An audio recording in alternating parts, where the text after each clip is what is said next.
नमस्कार दोस्तों, मैं हूं सौरभ मिश्र। आपका स्वागत है सौरभ की स्टोरी चैनल पर, जहां हम आपको हर बार एक नई और दिलचस्प अपराध कथा सुनाते हैं।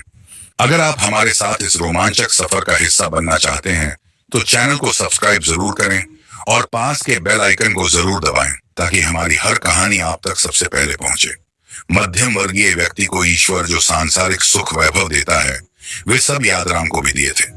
कमी बाकी छोड़ी थी तो बस संतान की इस एक कमी के चलते यादराम को सारे सुख फीके लगते। यादराम घर में होता, जब पत्नी सोनिया पर उसकी नजर पड़ती तो दिल में हुक सी उठती, कैसी किस्मत लिखा कर लाई है। यह औरत सुंदर है, सुशील है, गुणी है, सब कुछ इसे ईश्वर ने दिया। केवल भाग्य में संतान लिखना भूल गया, अथवा जानबूझकर नहीं लिखी। निसंतान होने से सोनिया भी दुखी रहती थी। यादराम अपना दुख भूलकर सोनिया के दुख के बारे में सोचता तो अनायास उसे रानू की याद आ जाती। रानू सोनिया की बहन अर्थात यादराम की इकलौती साली। सोनिया और रानू सगी बहनें थी, मगर दोनों की किस्मत एकदम अलग थी। सोनिया को पति से मिलने वाले समस्त सांसारिक सुख मुहैया थे नहीं थी, तो केवल संतान। रानू की संतान तो थी, परंतु पति से मिलने वाला सुख उसके भाग्य में नहीं था। जब कभी रानू और यादराम मिलते तो अपने अपने दुर्भाग्य को भी अपनी चर्चा का विषय बनाते। ससुराल को भी यादराम अपना घर परिवार समझता था, अतः वह कभी अकेला तो कभी पत्नी के साथ ससुराल हो आता था। सास ससुर भी यह सोचकर यादराम से खुश रहते थे कि वह स्वयं को उस घर का दामाद नहीं बेटा समझता है। 27 वर्षीय यादराम बंजारे पुत्र दुखलहा, बंजारी जिला गरियाबंद छत्तीसगढ़ के छुरा थाना अंतर्गत स्थित खड़वा का निवासी था।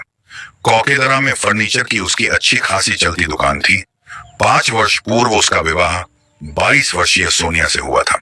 सोनिया जिला महासमुंद के मोरिंग गांव की रहने वाली थी। सोनिया के परिवार में माता पिता के अलावा बहन रानू और एक छोटा भाई था। रानू की शादी हो चुकी थी। यादराम को पिता बनने का बड़ा चाव था। शादी हुई तो मूंछ पर ताव देते हुए दोस्तों से डींग मारने लगा। सच्चा मर्द हूं, यह जल्द साबित करके दिखा दूंगा। 2-3 महीने में पत्नी को गर्भवती कर दूंगा और साल भर में बच्चा गोद में होगा। देख लेना, शर्तिया बेटा होगा।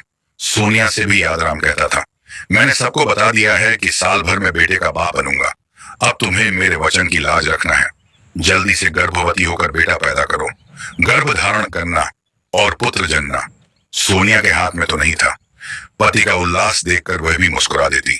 3 महीने क्या, 1 साल बीत गया। संतान का जन्म होना बहुत दूर की बात, गर्भ तक नहीं ठहरा। दोस्तों को चिढ़ाने का मौका मिला। दोस्त कहते, और सुनाओ सच्चे मर्द, कब खुशखबरी सुना रहे हो। यादराम परेशान था कि सोनिया गर्भवती क्यों नहीं हो पा रही है, जरूर कहीं कोई कमी है। यादराम सोनिया को लेकर कई लेडी डॉक्टर्स के पास गया, अपना और उसका चेकअप कराया। मन्नत मनौती मानी, किंतु सब निष्फल। 1 वर्ष प्रतीक्षा में बीत गया और 4 वर्ष उपाय में शादी को 5 साल हो गए, पर बंजारे दंपति संतान का मुंह नहीं देख सके। औलाद न होने से घर की रौनक फीकी हो गई और दिल भी उदास रहने लगे। एक तो सोनिया अपने दुख से दुखी थी, दूसरा रानू का दुख भी उसे खाए जा रहा था। रानू के 1 नहीं 3 विवाह हुए थे। तीनों पतियों से उसे सुख नहीं मिला था।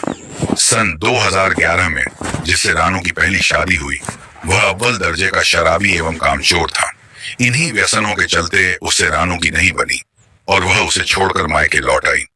1 वर्ष तक रानू मायके में रही। इसके बाद परिजनों ने उसका पुनर्विवाह करा दिया। दूसरे पति से भी रानू की नहीं बनी, लिहाजा नौबत तलाक तक पहुंच गई। दूसरे पति से भी तलाक लेकर सन 2014 में रानू मायके आ गई। इन 2 पतियों से उसे 2 बच्चे भी हो गए थे। सन 2016 में रानू की तीसरी शादी शैलेंद्र से हुई। 22 वर्षीय शैलेंद्र कुमार मार्कंडे जिला महासमुंद के पटेवा थाना क्षेत्र स्थित पचरी का निवासी था। तीसरे पति शैलेंद्र से भी रानू नाखुश थी। मायके में बताती थी, वह शराबी है, नशे में धुत होकर मुझे पीटता है। माँ यशोदा चिढ़कर कहती, पहले के 2 पतियों में तुझे खामियां नजर आती थी, तीसरे पति में भी अब नजर आने लगा। तू भी कुछ गलत करती होगी, तभी शैलेंद्र पीटता है। वह पीटे या जान से मार डाले, तुझे उसी के साथ गुजारा करना होगा। तेरी चौथी शादी नहीं कराने वाली। सोनिया के साथ साथ यादराम को भी रानू से हमदर्दी थी, मगर वे कर क्या सकते थे, अपनी तकदीर तो बदल नहीं पा रहे थे। रानू का नसीब कैसे बदल देते। ससुराली जनों की कुशल क्षेम जानने के लिए यादराम अक्सर ससुराल जाता रहता था। दिसंबर 2017 की उस शाम भी यादराम बोरिंग पहुंचा। उसका इरादा अगले दिन दोपहर तक वहां रहने और फिर घर लौट जाने का था। यादराम ने कुंडी खड़काई तो दरवाजे पर रानू प्रकट हुई। यादराम को देखकर उसे सुखद आश्चर्य हुआ। जीजा तुम? हाँ, मैं हंसता हुआ यादराम घर में तो आखिर दाखिल हुआ। तुम कब आई? 15 दिन हो गए कि शैलेंद्र बुलाने नहीं आया। यादराम ने साली की आंखों में देखा। या तुम ही नहीं गई जीजा? तुम्हारी दोनों बात सही है। रानू ने चेहरे पर गंभीरता का मुखौटा लगाकर जवाब दिया। मेरे चले आने से शैलेंद्र खुश होगा।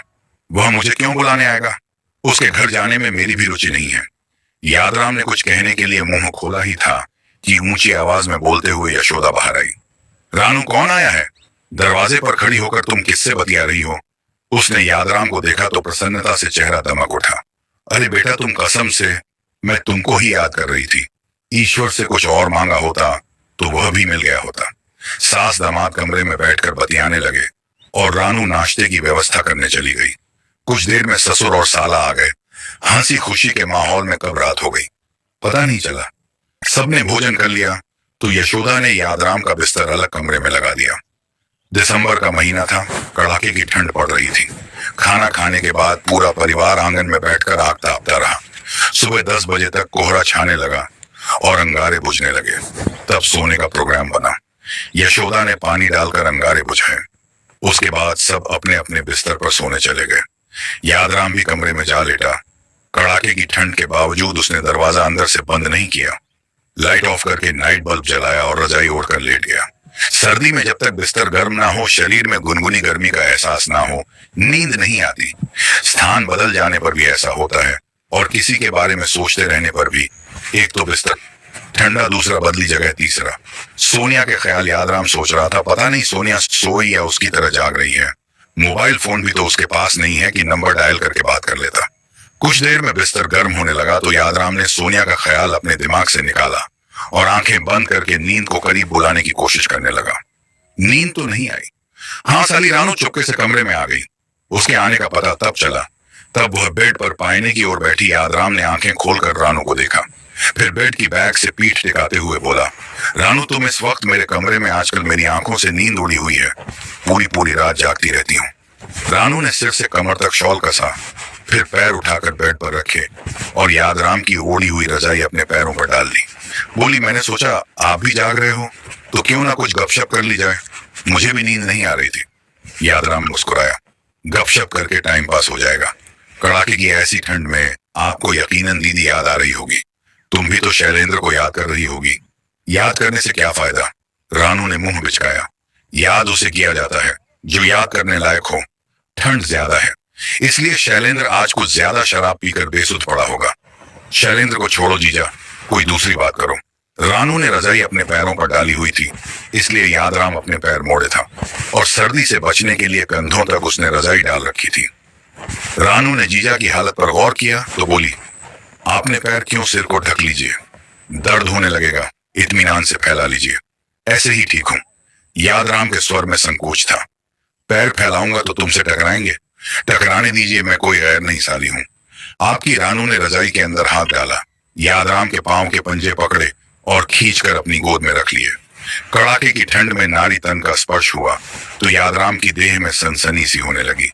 तभी रानू यादराम के पंजे सहलाने और हौले हौले दबाने लगी। पंजों का दर्द निकलने से यादराम को अच्छा भी लगा और सनसनी भी बढ़ गई। उसे प्रतीत हुआ रात के सन्नाटे में रानू दबे पांव उसके पास आई है तो यकीनन निरुद्देश नहीं आई होगी। उसके आने की कोई तो वजह होगी, कोई तो मकसद होगा। यादराम ने इस दिशा में दिमागी कवायद की तो निष्कर्ष निकाला। आधी रात को किसी औरत का किसी पुरुष के कमरे में जाने का केवल एक ही कारण होता है, देह सुख की चाहत उसका और रानू का रिश्ता जीजा साली का है। साली को आधी घरवाली भी कहा जाता है। रानू पति से घोर असंतुष्ट है, शायद इसीलिए घरवाली की तरह आनंद लेने के लिए जीजा के पास आई है। यादराम की नजरें रानू के हसीन चेहरे पर टिक गईं। रानू की जुबान और हाथ दोनों साथ चल रहे थे। रानू और पंजों से आगे बढ़कर जीजा की पिंडलियां दबाने लगी। रानू ने पहले कभी यादराम के पांव नहीं दबाए थे। उस रात रजाई में घुसकर दबाने लगी तो यादराम की सोच बदलते देर नहीं लगी। लगता है रानू मुझ पर फिदा है। ठिठुरन की रात में शैलेंद्र की कमी मुझसे पूरी करने की अभिलाषा है। यदि मेरी शादी सोनिया के बजाय रानू से हुई होती तो आज मेरे भी बच्चे धमाचौकड़ी मचा रहे होते। पिंडलियों से खिसकते हुए रानू के हाथ घुटनों तक पहुंच गए। यादराम का मन परखने के लिए रानू ने पूछा, जीजा अच्छा लग रहा है? हाँ, रानू, यादराम ने सोचा। जब रानू लाइन दे रही है तो वह क्यों पीछे हटे। इस मौके पर कदम खींचता है तो रानू मान लेगी कि जीजा नपुंसक है, इसीलिए सोनिया के बच्चे नहीं हो रहे हैं। जीजा सक्षम होता तो उसे रजाई में ही दबोच कर मर्दानगी दिखा देता। यह सब सोचते हुए यादराम रानू को सुविधा देने के लिए 1.5-2 फुट नीचे की तरफ खिसक गया। उसके बाद बोला, रानू जरा और ऊपर तक दबाओ। रानू के हाथ घुटनों के ऊपर गतिशील हो गए। दोनों ने बातें करना बंद कर दी और स्पर्श सुख से आनंदित होने लगे। यादराम ने मस्त होकर आंखें बंद कर ली तो रानू नजरें झुकाए हुए अपने काम में मशगूल रही। दोनों ही एक दूसरे के मन और चाहत को समझ गए थे, इसलिए दोनों ही अपनी सीमाएं लांघ गए और वे संसर्ग करने में लीन हो गए। तभी यशोदा वहां आ गई। वह लघुशंका के लिए उठी थी। टॉयलेट जाने के लिए वह गेस्ट रूम के सामने से गुजरी तो खुले दरवाजे से जीजा साली की काम लीला देख ली। होना तो यह चाहिए था कि यशोदा का खून खौलता गुस्साते हुए वह कमरे में दाखिल होती और रानू का झोटा पकड़ झंझोड़ देती। हरामजादी कुलक्षणी 3 पतियों के साथ रह आई, फिर भी तेरी हवस नहीं मिटी जो बहन के सुहाग पर डाका डाल रही है। यशोदा को यादराम को भी आईना दिखाना चाहिए था। इतने ही सूरमा थे तो सोनिया की गोद भर दी होती। घर में तो कोई जलवा नहीं दिखा पाए। ससुराल में शादीशुदा साली के चरित्र पर दाग लगा दिया। रानू और यादराम अपनी काम यात्रा में इस कदर तल्लीन थे कि उन्हें भनक तक नहीं हुआ कि दरवाजे पर यशोदा खड़ी उन्हें देख रही है। जीजा साली की काम लीला देखते देखते यशोदा के दिमाग में एक योजना बन गई। ऐसी योजना जिसमें रानू, यादराम, यशोदा तीनों का लाभ था। मन में योजना की रूपरेखा बनते ही यशोदा टॉयलेट जाना भूलकर वहीं से उल्टे पांव लौट गई। रात के तीसरे पहर तक रानू व यादराम एक दूसरे के शरीर को पत्ते की तरह निचोड़ते रहे। देह फूल सी हल्की करने के बाद रानू अपने कमरे में सोने चली गई। यादराम भी सिर से पैर तक रजाई ओढ़कर सो गया। उस रात के बाद जीजा साली रोजाना नित नए अध्याय की रचना करने लगे। यादराम का एक पांव अपने घर में होता, दूसरा पांव ससुराल में रानू यादराम को लगातार शीशे में उतारती रही।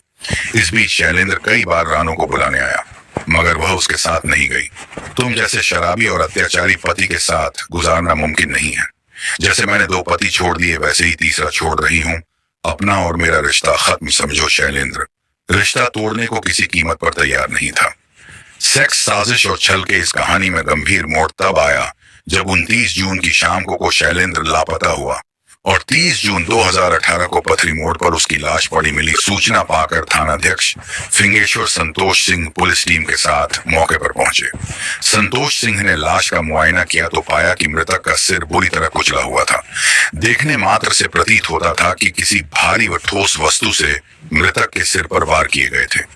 किसी से सूचना पाकर मृतक के परिजन घटना स्थल पर पहुंच गए और उन्होंने लाश की शिनाख्त कर ली।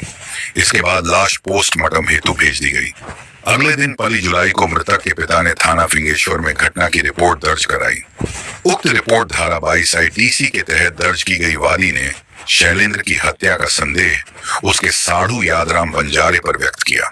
संतोष सिंह को यह भी बताया कि यादराम अपनी साली रानू अर्थात मृतक की पत्नी को रखेल की तरह रखे हुए हैं। संतोष सिंह ने यादराम की तलाश की और घटना के मात्र 24 घंटे में उसे गिरफ्तार कर लिया। पूछताछ में यादराम ने शैलेंद्र की हत्या की साजिश का भंडाफोड़ कर दिया। साजिश के ताने बाने उस पल से ही बुने जाने लगे थे जब उस सर्द रात को रानू यादराम का प्रथम मिलन हुआ था और यशोदा ने उनका संसर्ग अपनी आंखों से देखा था। कामलीला देखते देखते यशोदा के मन में खिचड़ी पकी और वह खामोशी से दरवाजे से हटकर अपने कमरे में चली गई। दूसरे दिन दोपहर को माँ बेटी को एकांत में बात करने का मौका मिला तो यशोदा ने रात का किस्सा खोल दिया। रानू घबराई तो यशोदा मुस्कुराने लगी। बेटी औरत होने के नाते मैं जानती हूँ कि हर युवा स्त्री को पुरुष की जरूरत होती है। दूसरी औरतें ना जाने कहाँ कहाँ मुंह मारती फिरती हैं। तुमने तो अपने ही जीजा को जिस्म सौंपा। तुम्हें डरने, घबराने या परेशान होने की जरूरत नहीं है। जो हुआ तुम उसका लाभ उठाओ। रानू माँ की आंखों में देखने लगी। वह तो दैहिक तृप्ति के लिए यादराम के पास गई थी। इसके अलावा उसका कोई दूसरा इरादा नहीं था। उन दोनों की काम लीला की चश्मदीद गवाह माँ कह रही थी, जो हुआ उसका लाभ उठाओ। अतः उसने पूछा, माँ तुम कहना क्या चाहती हो? मैं समझ नहीं पा रही हूँ रानू। शैलेंद्र के साथ तुम्हारी निभ नहीं रही है और सोनिया की संतान नहीं हो रही है। यादराम को बच्चों की जरूरत है। तेरे बच्चे पहले से हैं। यादराम के अंश से तुम और भी बच्चे पैदा कर लोगी। यानी कि तुम चाहती हो कि मैं जीजा को प्यार व देह सुख के माया जाल में उलझाकर उनसे शादी कर लूं। हाँ, मेरे मन में यही आइडिया आया है। यशोदा ने अपना प्लान बताया। इससे तुम्हारा जीवन संवर जाएगा और यादराम को पिता बनने का गौरव प्राप्त हो जाएगा। माँ, तुम्हारा यह प्लान मेरे सिर के ऊपर से निकल रहा है। रानू ने माँ को हकीकत का भान कराया। भूलो मत कि सोनिया और शैलेंद्र यह संभव नहीं होने देंगे। सोनिया को हम समझा देंगे कि उसके बच्चे नहीं हुए, इसीलिए यादराम उसे तलाक देकर दूसरी शादी करना चाह रहा है। यशोदा शातिराना अंदाज में बोली, यह तलाक दे दूसरी शादी करें, दोनों दशाओं में उसका जीवन बर्बाद होगा। इससे तो अच्छा है कि बहन को ही सवत बना ले। इससे भविष्य सुरक्षित हो जाएगा और घर परिवार में खुशहाली बनी रहेगी। वाह माँ, क्या आइडिया निकाला है, रानू चहकी। फिर उसका उत्साह एकदम से ठंडा पड़ गया। लेकिन शैलेंद्र की बाधा कैसे हटेगी? यह आखिर आदमी है, पहले दो पतियों की तरह आसानी से मुझे तलाक नहीं देगा। उसका भी कोई रास्ता निकल आएगा। यशोदा ने रानू को हिदायत दी, तुम तो बस यादराम को शीशे में उतारे रखो। यादराम पहले से शीशे में उतरा हुआ था। वह पूरी तरह रानू के प्रभाव में आ गया तो यशोदा भी खुलकर सामने गई। बेटा यादराम, कब तक निसंतान रहोगे? वंश चलाना है तो रानू से शादी कर लो, दोनों बहनों के पति बनकर। तुम मजे से रहना, मेरी दोनों बेटियां जमकर तुम्हारी सेवा करेंगी। यादराम रानू पर पहले ही फिदा था। रानू के साथ यशोदा ने भी शादी की बात की। यह भी कहा, तुम सोनिया की चिंता मत करो, उसे हम संभाल लेंगे। तो यादराम आदि घरवाली को पूरी घरवाली बनाने को राजी हो गया। सोनिया को भनक तक नहीं थी कि अपने ही उसके खिलाफ साजिश रच रहे हैं। साजिशकर्ताओं के हिसाब से सोनिया से उन्हें परेशानी नहीं थी, समस्या थी। तो शैलेंद्र से शैलेंद्र का मन टटोलने और उससे मुक्ति की भूमिका बनाने के लिए रानू उसके घर भी गई। अपने हिसाब से तलाक के लिए उसे उकसाने का भी प्रयास किया, मगर बात नहीं बनी। शैलेंद्र ने स्पष्ट कह दिया, मुझे अपने दूसरे पतियों की तरह मत समझना, जीवन भर तुम्हें मेरी पत्नी बनकर रहना होगा। तुम मुझसे मुक्ति पालोगी, ऐसा सोचने की गलती मत करना। रानू को संबंध विच्छेद की कोई राह ना मिली तो शैलेंद्र से लड़ झगड़ कर मायके लौट गई। इसके बाद रानू, यशोदा व शैलेंद्र नाम के रोड़े को रास्ते से हटाने के लिए विचार करने बैठे तो कोई और राह सूझी ना पाकर उन्होंने शैलेंद्र की हत्या करने का निर्णय कर लिया। हत्या की योजना भी बना ली। योजना के अनुसार 29 मई 2018 की शाम यादराम ने शैलेंद्र को फोन किया, साड़ू साहब, रानू को मैंने तुम्हारे साथ रहने के लिए मना लिया है। अच्छा हुआ कि रानू को अकल आ गई। शैलेंद्र बोला, उससे कहो जैसे अपनी मर्जी से गई थी वैसे ही वापस आ जाए। मेरे घर और दिल के दरवाजे उसके लिए खुले हैं। कल मैं खुद रानू को तुम्हारे पास जाने के लिए बस में बैठा दूंगा। यह और भी अच्छी बात होगी। इस खुशी में आज पार्टी होना चाहिए। आज मेरे पास पैसे नहीं है। फिर ऐसा करते हैं, आज की पार्टी मेरी तरफ से रख लेते हैं, तुम फिर कभी दे देना।